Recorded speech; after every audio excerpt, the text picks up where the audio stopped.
This is the Lone Crater YouTube. We hope this video helps. You start by confirming prerequisites, a trusted auto-clicker app and the necessary permissions.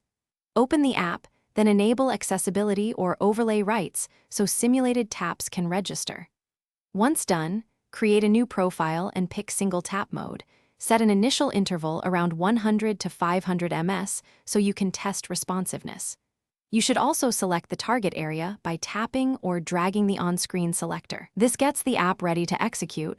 Do not skip permission steps, they make the clicks work.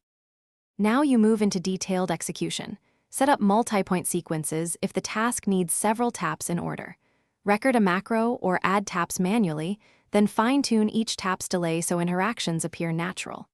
Once done, incorporate long press actions and adjust durations for menus. Make sure to set repeat counts or a total duration if you want continuous operation. If the app supports gestures or scripts, use them for swipes or conditional branches. This reduces manual tweaking and makes the sequence robust. You finish by testing and securing the setup. Run the sequence in test mode and watch for missed taps, then adjust coordinates and timing as needed. Make sure to lock screen orientation, disable battery optimizations for the app, and set the screen to stay awake so tasks don't stop mid-run.